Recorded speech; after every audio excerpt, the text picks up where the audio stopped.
Mandale Cave is in Mandela Village, Kebayakan Subdistrict, Aceh District, Aceh, Indonesia.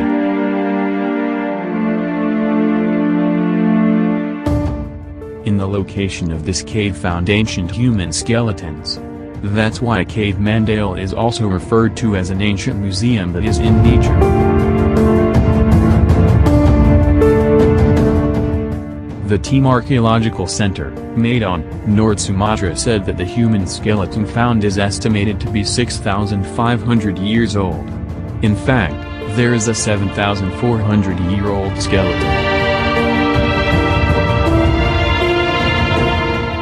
Altogether, 12 human skeletons are found around freshwater lakes. In the Mandale Cave, found 3 ancient human skeletons. In addition to human fossils, also found elephant bones, and various artifacts.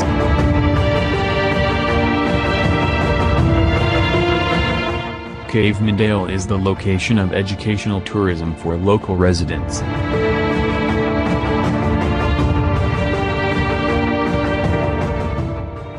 The discovery of this human skeleton, a turning point for researching the ethnic origin of Goa.